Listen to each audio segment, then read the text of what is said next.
Assalamualaikum warahmatullahi wabarakatuh. Sejarah Majapahit dimulai pada tahun 1293 ketika Raden Wijaya berhasil memproklamirkan dirinya sebagai raja pertama Majapahit. Sebelumnya, Raden Wijaya merupakan putra mahkota dari kerajaan Singhasari yang diasingkan oleh ayahandanya, Kertanegara. Kertanegara kemudian dibunuh oleh pasukan Mongol yang menyerang Jawa Timur pada tahun 1292. Raden Wijaya yang saat itu masih diasingkan berhasil memimpin pasukan Singhasari dan Mongol untuk melawan pasukan Jayakatwang, penguasa kerajaan Gelang-Gelang di Bali. Setelah berhasil memenangkan pertempuran, Raden Wijaya kemudian membunuh Jayakatwang dan memproklamirkan dirinya sebagai raja pertama Majapahit. Pada awalnya, Majapahit merupakan kerajaan yang relatif kecil. Namun, pada masa pemerintahan Hayam Wuruk 1350-1389, Majapahit mencapai masa kejayaannya. Pada masa inilah Majapahit dikenal sebagai kerajaan Hindu-Buddha terbesar di Nusantara. Kejayaan ini terlihat dari penyebaran agama Hindu-Buddha yang luas, serta pencapaian di bidang seni, sastra, dan arsitektur. Majapahit memiliki wilayah kekuasaan yang meliputi Jawa, Sumatera, Bali, sebagian Borneo, Sulawesi, dan Maluku. Pengaruh Majapahit juga terlihat di luar Nusantara, seperti dalam hubungan dagang dengan Tiongkok, India, dan negara-negara di Asia Tenggara. Namun, setelah masa kejayaannya, Majapahit mengalami kemunduran. Faktor penyebabnya antara lain peperangan saudara antara putra Hayam Wuruk dan pamannya, serta serangan Portugis ke wilayah Nusantara.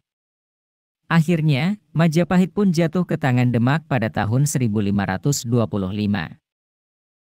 Meskipun telah lama berlalu, jejak sejarah Majapahit masih terlihat jelas hingga saat ini. Peninggalan Candi Majapahit yang berada di Trowulan, Mojokerto, menjadi saksi bisu dari kebesaran kerajaan ini. Kitab Negara Kertagama juga menjadi bukti sejarah yang sangat penting dalam mengenal keberadaan dan sejarah Majapahit. Hayam Wuruk adalah Raja Majapahit yang memimpin kerajaan pada masa kejayaannya. Ia merupakan putra dari Raja Tribuana Tunggadewi dan cucu dari Raja-Raja Sanagara. Ia dilahirkan pada tahun 1334 Masehi dan memimpin Majapahit pada usia 16 tahun. Hayam Wuruk menjadi raja setelah ibunya, Ratu Tribuana, mengundurkan diri dari jabatannya pada tahun 1350. Ia dikenal sebagai raja yang bijaksana, berani, dan berkepribadian kuat. Hayam Wuruk dikenal sebagai raja yang pandai memimpin kerajaan, membangun persahabatan dengan kerajaan-kerajaan di luar Nusantara, dan memperluas wilayah kekuasaan Majapahit. Pada masa pemerintahan Hayam Wuruk, Majapahit mencapai masa kejayaannya. Ia berhasil membangun kerajaan yang kuat dan mengembangkan kebudayaan Majapahit. Hayam Wuruk juga terkenal karena pernikahannya dengan putri dari kerajaan-kerajaan di luar Nusantara, seperti Kerajaan Sunda, Bali, dan Palembang.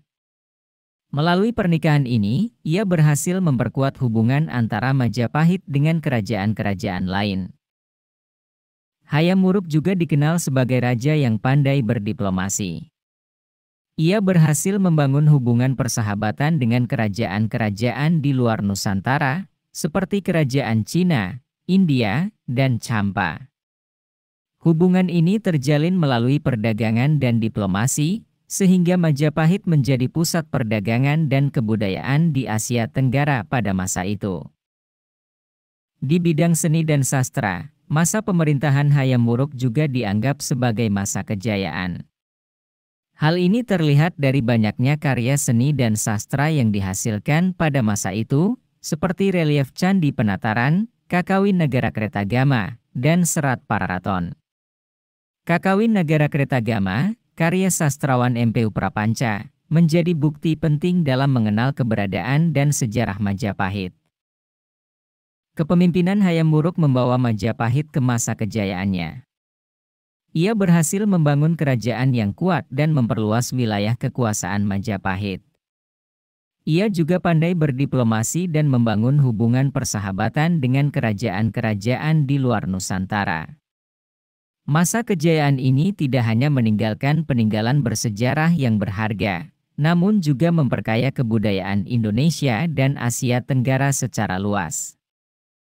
Seni dan arsitektur Majapahit merupakan salah satu kekayaan warisan budaya Indonesia yang menjadi bukti kemegahan dan keindahan kerajaan Majapahit pada masa kejayaannya. Seni dan arsitektur Majapahit mencakup berbagai jenis seni seperti seni rupa, seni ukir, seni arca, seni patung, dan seni pahat. Salah satu contoh seni rupa yang terkenal dari Majapahit adalah relief pada Candi Penataran di Blitar, Jawa Timur. Relief tersebut menggambarkan adegan kehidupan sehari-hari pada masa Majapahit, termasuk aktivitas pertanian, perburuan, dan pengabdian kepada dewa-dewi Hindu-Buddha. Seni arca dan patung juga merupakan bagian penting dari kebudayaan Majapahit. Arca-arca pada masa Majapahit terutama didedikasikan kepada dewa-dewi Hindu-Buddha, seperti arca Ganesha dan arca Dewi Saraswati. Sementara itu, patung-patung Majapahit lebih berfokus pada penggambaran manusia dan hewan, dan sering digunakan sebagai hiasan di bangunan-bangunan kerajaan. Arsitektur Majapahit juga merupakan salah satu contoh keindahan seni bangunan pada masa itu. Contohnya adalah Candi Panataran, Candi Sukuh, dan Candi Jawi. Arsitektur bangunan Majapahit menggabungkan unsur Hindu, Buddha, dan Jawa, sehingga menghasilkan sebuah bentuk seni yang unik dan memukau. Selain itu, Majapahit juga dikenal sebagai pusat seni kerajinan logam yang berkualitas tinggi. Hasil kerajinan logam dari Majapahit terkenal karena kehalusan dan keindahan desainnya. Beberapa produk kerajinan logam Majapahit yang terkenal antara lain keris, kendi, dan perhiasan. Karya seni dan arsitektur Majapahit merupakan hasil kreativitas dan keahlian para seniman dan arsitek pada masa itu. Karya-karya seni ini menunjukkan bahwa Majapahit adalah sebuah kerajaan yang maju dan kaya akan budaya. Karya-karya seni dan arsitektur Majapahit merupakan bukti nyata warisan budaya Indonesia yang perlu dilestarikan dan diapresiasi oleh generasi muda. Kota-kota Majapahit merupakan bagian dari jaringan kota-kota di Indonesia pada masa itu. Sebagai kerajaan yang maju dan luas, Majapahit memiliki beberapa kota yang strategis dalam mempertahankan kekuasaannya. Berikut adalah beberapa kota penting dalam kerajaan Majapahit. Trowulan adalah kota yang menjadi pusat pemerintahan Majapahit. Kota ini terletak di Kabupaten Mojokerto, Jawa Timur, dan sekarang menjadi situs sejarah yang terkenal. Di Trowulan, terdapat berbagai bangunan kerajaan seperti keraton, istana, kuil, dan benteng pertahanan. Majapahit adalah kota yang menjadi asal-usul nama kerajaan Majapahit. Kota ini terletak di sekitar desa Mojokerto, Jawa Timur, dan menjadi pusat perdagangan pada masa Majapahit. Di kota ini terdapat pelabuhan besar yang digunakan untuk perdagangan dengan negara-negara tetangga. Gresik adalah kota pelabuhan yang penting dalam perdagangan Majapahit. Kota ini terletak di sebelah timur Surabaya, Jawa Timur, dan menjadi pusat produksi garam pada masa itu. Di Gresik, terdapat banyak peninggalan sejarah Majapahit seperti masjid kuno, makam para sultan, dan benteng pertahanan. Surabaya adalah kota yang penting dalam perdagangan dan pertahanan Majapahit. Kota ini terletak di sebelah utara Gresik, Jawa Timur, dan menjadi pelabuhan besar yang digunakan untuk perdagangan dengan negara-negara Asia Tenggara dan Tiongkok. Di Surabaya, terdapat berbagai bangunan sejarah seperti Klenteng Sanggar Agung, Masjid Cengho, dan Gereja Kepanjen. Malang adalah kota yang menjadi pusat produksi kain dan kerajinan pada masa Majapahit. Kota ini terletak di Jawa Timur bagian selatan dan terkenal dengan keindahan alamnya seperti gunung, pantai, dan air terjun. Di Malang, terdapat beberapa peninggalan sejarah seperti Candi Badut dan Museum Malang Tempo dulu. Kota-kota Majapahit merupakan pusat kegiatan perdagangan, pemerintahan, dan kebudayaan pada masa itu. Kota-kota ini merupakan warisan budaya Indonesia yang perlu dilestarikan dan diapresiasi oleh generasi muda, sebagai bagian dari sejarah bangsa yang kaya dan beragam. Sumpah Palapa adalah sebuah sumpah yang diucapkan oleh Patih Gajah Mada pada saat dilantik menjadi Patih Amangkubumi atau Perdana Menteri Majapahit pada tahun 1336. Sumpah Palapa ini terkenal karena isinya yang sangat nasionalis dan memperlihatkan tekad serta semangat untuk menjadikan Nusantara satu kesatuan politik dan kebudayaan yang besar. Dalam Sumpah Palapa, Gajah Mada mengucapkan, "Lamun hus kalah Nusantara sajati, marang para sedulur papat kalima pancer, ing madya mangun kertaerate, tutur tinular, tan kenawikan kang sudah kawasa, amung sawise tanggap pandita, palapa." Artinya, jika seluruh Nusantara, Indonesia, telah berhasil ditaklukkan, maka saya akan menjadikan seluruh kerajaan itu menjadi satu kesatuan, di bawah pemerintahan Majapahit, tanpa terkecuali. Selama saya masih hidup, tak akan saya makan makanan yang mengandung bumbu palapa, sampai impian saya untuk menjadikan Nusantara satu kesatuan berhasil terwujud. Bumbu palapa sendiri merupakan campuran rempah-rempah seperti jahe, lengkuas, kunyit, dan bawang putih, yang sering digunakan sebagai bahan bumbu dapur pada saat itu. Sumpah Palapa ini menunjukkan tekad Gajah Mada untuk mempersatukan seluruh Nusantara di bawah pemerintahan Majapahit, dan menjadikan kerajaan ini sebagai salah satu kekuatan politik dan kebudayaan yang terbesar di Asia Tenggara pada masa itu. Meskipun Sumpah Palapa tidak dianggap sebagai dokumen resmi kerajaan Majapahit, namun sumpah ini dianggap penting dalam sejarah Indonesia karena menunjukkan semangat persatuan dan kesatuan bangsa yang tinggi pada masa lalu. Dalam sejarah, Sumpah Palapa dianggap sebagai sebuah semangat untuk mempersatukan Indonesia yang beragam suku, agama, dan budaya, yang masih relevan hingga saat ini. Sumpah Palapa juga menjadi inspirasi bagi banyak orang untuk mencapai tujuan yang lebih tinggi dan untuk mempersatukan bangsa Indonesia. Mata uang merupakan salah satu aspek penting dari kebudayaan sebuah negara atau kerajaan, karena memainkan peran penting dalam perdagangan dan ekonomi. Selama masa kejayaan Majapahit, kerajaan ini memiliki mata uang sendiri yang dikenal sebagai uang logam Majapahit. Mata uang Majapahit terbuat dari tembaga, perak, dan emas, dengan ukuran dan bentuk yang bervariasi. Mata uang ini umumnya memiliki gambar atau tulisan yang menggambarkan lambang kerajaan, seperti burung Garuda atau kepala singa. Beberapa mata uang Majapahit juga dilengkapi dengan tulisan dalam bahasa Jawa kuno, seperti Jawi, yang berarti Jawa, atau Bumi Majapahit, yang berarti Tanah Majapahit. Selain uang logam, Majapahit juga menggunakan uang kertas yang dikenal sebagai wang atau tala. Wang ini terbuat dari daun lontar dan dilipat menjadi bentuk kecil seperti amplop. Wang ini juga memiliki ukuran yang bervariasi dan umumnya diberi tanda dengan lukisan atau tulisan tangan yang menunjukkan nominal dan tanggal penerbitan. Meskipun mata uang Majapahit tidak digunakan lagi setelah keruntuhan Majapahit, namun sejumlah uang logam dan uang dari zaman Majapahit masih bisa ditemukan dan menjadi bukti penting dari keberadaan kerajaan ini. Sebagian besar koleksi mata uang Majapahit saat ini disimpan di Museum Nasional di Jakarta dan Museum Keraton Yogyakarta. Mata uang Majapahit menunjukkan kemajuan teknologi dan kecakapan Majapahit dalam bidang ekonomi, serta menjadi bukti penting dari keberadaan dan kejayaan kerajaan ini pada masa lalu. Gajah Mada merupakan salah satu tokoh terkenal dari kerajaan Majapahit, yang dianggap sebagai salah satu patih atau perdana menteri paling berpengaruh dalam sejarah Indonesia. Ia dikenal sebagai sosok yang bijaksana, berani, dan memiliki semangat yang tinggi dalam memajukan kekuatan dan pengaruh Majapahit di Nusantara.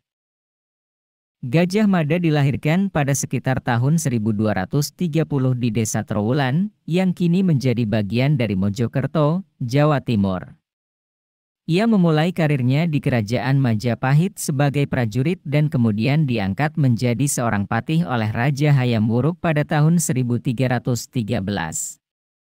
Sebagai patih, Gajah Mada memiliki kekuasaan yang besar dan memainkan peran penting dalam mengatur kebijakan pemerintahan Majapahit. Salah satu kisah terkenal yang melibatkan Gajah Mada adalah Sumpah Palapa. Legenda ini bercerita bahwa pada saat pengangkatannya sebagai patih, Gajah Mada mengucapkan sumpah bahwa ia tidak akan merestui Raja Hayam Wuruk menikahi putri dari Kerajaan Sunda, Dewi Kencana. Ia bersumpah bahwa ia tidak akan menikmati rasa palapa, buah kelapa, sebelum berhasil mempersatukan seluruh Nusantara di bawah kekuasaan Majapahit. Gajah Mada juga terkenal karena upayanya dalam memperluas wilayah kekuasaan Majapahit melalui penaklukan beberapa kerajaan di luar Jawa. Ia berhasil menaklukkan Bali, Madura, dan sebagian besar wilayah Sumatera, serta menempatkan pengawas atau bupati di wilayah yang telah ditaklukkan untuk memastikan kestabilan pemerintahan. Selain itu, Gajah Mada juga dikenal sebagai penulis naskah Carita Parahyangan, sebuah karya sastra yang menceritakan sejarah Kerajaan Sunda. Karya ini memberikan informasi yang berharga tentang sejarah dan budaya Indonesia pada masa lampau. Meskipun Gajah Mada wafat pada tahun 1364, ia tetap dianggap sebagai tokoh penting dalam sejarah Indonesia dan dihormati sebagai pahlawan nasional. Kontribusinya dalam memperkuat dan memperluas wilayah kekuasaan Majapahit, serta karya sastranya yang berharga, menjadi bagian dari warisan budaya Indonesia yang masih berpengaruh hingga saat ini. Pengaruh Majapahit di Nusantara. Kerajaan Majapahit merupakan salah satu kekuatan besar di Asia Tenggara pada abad ke-14. Pengaruh kekuasaannya tidak hanya terbatas di Jawa, melainkan juga meluas keluar Jawa, bahkan sampai ke wilayah-wilayah di luar Nusantara. Berikut ini adalah beberapa pengaruh Majapahit di Nusantara. Perdagangan, Kerajaan Majapahit memiliki pengaruh yang besar dalam perdagangan Nusantara. Jalur perdagangan utama antara Asia dan Eropa pada waktu itu melalui daerah Nusantara, dan Majapahit menjadi salah satu kekuatan utama dalam perdagangan tersebut. Budaya, Majapahit memiliki budaya yang kaya dan bervariasi, dan pengaruh budayanya dapat ditemukan di berbagai wilayah di Nusantara. Misalnya, seni ukir kayu, batik, dan seni rupa yang dikembangkan di Majapahit, yang kemudian menjadi ciri khas budaya Indonesia. Bahasa Jawa menjadi bahasa utama dalam pemerintahan dan kebudayaan di wilayah kekuasaan Majapahit. Oleh karena itu, bahasa Jawa memiliki pengaruh yang kuat di wilayah-wilayah di luar Jawa. Agama Hindu-Buddha menjadi agama dominan di Kerajaan Majapahit, dan pengaruh agama ini dapat ditemukan di berbagai wilayah di Nusantara, terutama di wilayah-wilayah yang pernah menjadi wilayah kekuasaan Majapahit. Arsitektur Majapahit yang megah dan bersejarah dapat ditemukan di beberapa wilayah di Nusantara, seperti di Bali dan Sumatera. Contohnya, Candi Penataran dan Candi Singhasari di Malang, Jawa Timur, serta Candi Borobudur dan Candi Prambanan di Yogyakarta. Pengaruh Majapahit di Nusantara terus terasa hingga saat ini. Warisan budaya Majapahit masih dapat ditemukan di berbagai wilayah di Indonesia dan menjadi bagian penting dari identitas nasional Indonesia. Perdagangan Majapahit. Perdagangan adalah salah satu faktor penting dalam keberlangsungan Kerajaan Majapahit. Wilayah kekuasaannya yang luas dan berbagai sumber daya alam yang dimilikinya, membuat Majapahit menjadi pusat perdagangan yang penting di Asia Tenggara pada masa itu. Berikut adalah beberapa fakta tentang perdagangan di era Majapahit. Lokasi strategis. Majapahit memiliki lokasi yang strategis, terletak di persimpangan jalur perdagangan antara Asia dan Pasifik. Hal ini membuatnya menjadi tempat singgah bagi pedagang dari berbagai belahan dunia yang ingin berdagang. Komoditas perdagangan. Majapahit dikenal sebagai produsen berbagai jenis komoditas perdagangan yang laris di pasaran, seperti rempah-rempah, emas, perak, biji timah, gading, sutera, kapur barus, kayu cendana, dan banyak lagi. Jaringan perdagangan. Majapahit memiliki jaringan perdagangan yang luas dan kompleks. Para pedagang dari berbagai daerah di Asia Tenggara dan sekitarnya datang ke Majapahit untuk memperdagangkan barang dagangan mereka. Selain itu, Majapahit juga mengirimkan armada perdagangan ke berbagai negara di Asia Tenggara dan bahkan hingga ke Cina. Teknologi navigasi. Majapahit memiliki teknologi navigasi yang canggih untuk melakukan perjalanan laut jarak jauh. Mereka menggunakan kapal-kapal besar yang disebut jong, yang memiliki kemampuan untuk melintasi lautan terbuka. Hal ini memungkinkan Majapahit untuk mengembangkan perdagangan yang jauh lebih luas dibandingkan dengan kerajaan-kerajaan sebelumnya. Mata uang. Untuk memfasilitasi perdagangan, Majapahit juga memiliki mata uang sendiri yang disebut uang koin. Uang koin ini terbuat dari logam mulia seperti emas dan perak, dan digunakan sebagai alat tukar dalam perdagangan. Perdagangan adalah salah satu faktor penting dalam keberlangsungan kerajaan Majapahit. Kekuatan perdagangan Majapahit terletak pada wilayahnya yang strategis, berbagai komoditas perdagangan yang dihasilkan, jaringan perdagangan yang luas, teknologi navigasi yang canggih, dan mata uang yang digunakan untuk memfasilitasi perdagangan. Dengan perdagangan yang kuat, Majapahit mampu mempertahankan kekuasaannya dan menjadi pusat perdagangan yang penting di Asia Tenggara pada masanya. Kesimpulannya, Kerajaan Majapahit merupakan salah satu kerajaan terbesar dan paling berpengaruh di Asia Tenggara pada abad ke-14. Dengan kekuasaannya yang luas, Majapahit memainkan peran penting dalam sejarah Indonesia dan wilayah sekitarnya. Majapahit menjadi pusat perdagangan, budaya, dan keagamaan di Nusantara pada masa itu, dan mempengaruhi wilayah-wilayah di luar Jawa. Kerajaan Majapahit juga memiliki sosok-sosok penting seperti Gajah Mada, Hayam Wuruk, serta tokoh-tokoh lainnya yang berperan dalam keberhasilan dan kejayaannya. Selain itu, Majapahit dikenal dengan seni dan arsitektur yang megah, serta pencapaian lainnya dalam bidang ilmu pengetahuan dan teknologi. Namun, pada akhirnya, kejayaan Majapahit harus berakhir. Beberapa faktor seperti keruntuhan pemerintahan yang terjadi di dalam kerajaan, serangan dari kekuatan asing seperti Mongol dan Demak, serta konflik internal menjadi penyebab kejatuhan kerajaan. Meskipun sudah lama berlalu, warisan dan pengaruh Majapahit masih dapat dirasakan hingga saat ini, baik dalam bentuk peninggalan arsitektur dan seni, bahasa dan budaya, serta agama. Warisan ini menjadi bagian penting dari identitas nasional Indonesia dan menjadi sumber inspirasi dan kebanggaan bagi masyarakat Indonesia. Sejarah Majapahit memang mengajarkan banyak hal, baik dalam hal kebudayaan, keagamaan, maupun politik. Dari sejarah Majapahit, kita dapat mempelajari tentang kejayaan dan keberhasilan, serta kegagalan dan kelemahan sebuah kerajaan. Semoga dengan memahami sejarah ini, kita dapat memperkuat kebanggaan dan identitas nasional, serta belajar dari kesalahan masa lalu untuk menciptakan masa depan yang lebih baik. Terima kasih telah menonton video ini, semoga kamu selalu sehat, dan diberikan rezeki yang berlimpah, hingga 7 turunan kelak. Kami berharap kamu bisa menikmati konten yang kami berikan dan mendapatkan informasi yang bermanfaat. Jika kamu suka dengan konten ini, jangan lupa subscribe dan like di setiap video kami. Karena dukungan dan masukan kalian sangat berharga bagi kami dan semoga hari kamu menyenangkan. Sampai berjumpa di video berikutnya, enaknya kita bahas tentang apa ya? Coba komentar ya.